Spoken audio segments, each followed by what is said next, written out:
There's a lot of assumption that we have running water, we have infrastructure, that every house on the Navajo Nation has that. But 1/3 of us actually have to work 3 to 4 times harder to attain all the needs that we need for our kids and our families. It's a lot of groundwork. It's dripping. It's a lot of being in rural, isolated areas. Yeah, so we'll have to do a service call. A lot of people don't know that 1/3 of the Navajo Nation, including my team here, 1/3 of my staff, we don't have running water. We have to haul our water.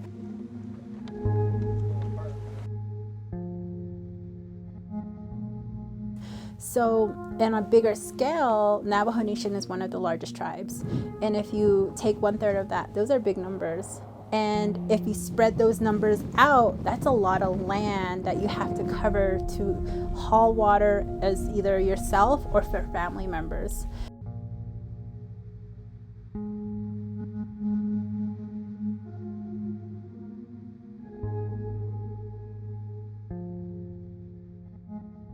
We've been without water for probably half of my life. They surveyed it 2 times in the past probably 5 years, but so far we don't hear anything from the chapter that we're gonna still get water. The Navajo Water Project is an Indigenous-led effort to bring hot and cold running water to the thousands of Navajo families who still don't have it.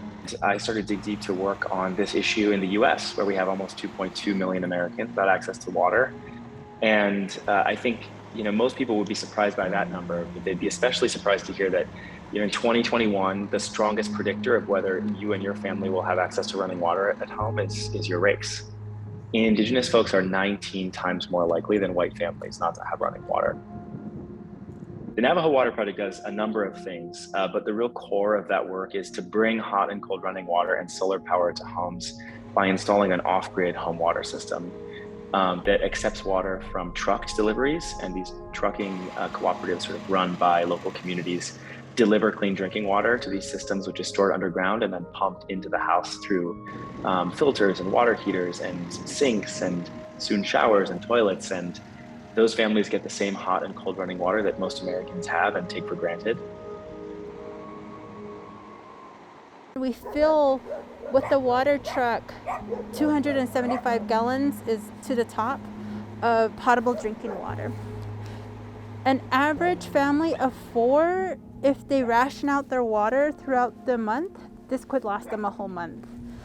For bigger families, it could be less than a week or more, a little over a week.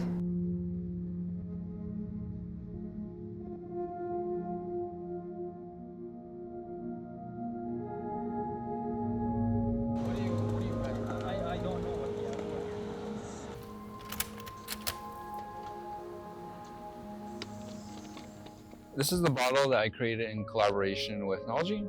I knew that I wanted the bottle to say iiná, which means water is life. After a few iterations, it came to be this bottle, the shape of the Navajo Nation, the land that it encompasses, also the Monument Valley inside of it with the ceremonial basket and also the words that tell you exactly what it's talking about. I've really enjoyed that a lot of people are buying the bottle. It makes me very happy that it's created such a change. And for me, graphic design is something I like to do all the time. And I was able to use that in order to create funds for the Navajo Nation. And now that I'm able to do that as a Stanford student doing engineering, it's really cool to see that just one of the things I love to do, creating that much of a change. When I think about the many different problems the Navajo Nation has, looking into the water crisis, it really makes me think wow, there's a lot of solutions here. To see a lot of that change come to the Navajo Nation, a lot of the Indigenous youth to go back and to really help that. A lot of organizations in the United States need to work more with Indigenous people to see which ways would actually benefit the land the most, just because we're the original caretakers of it.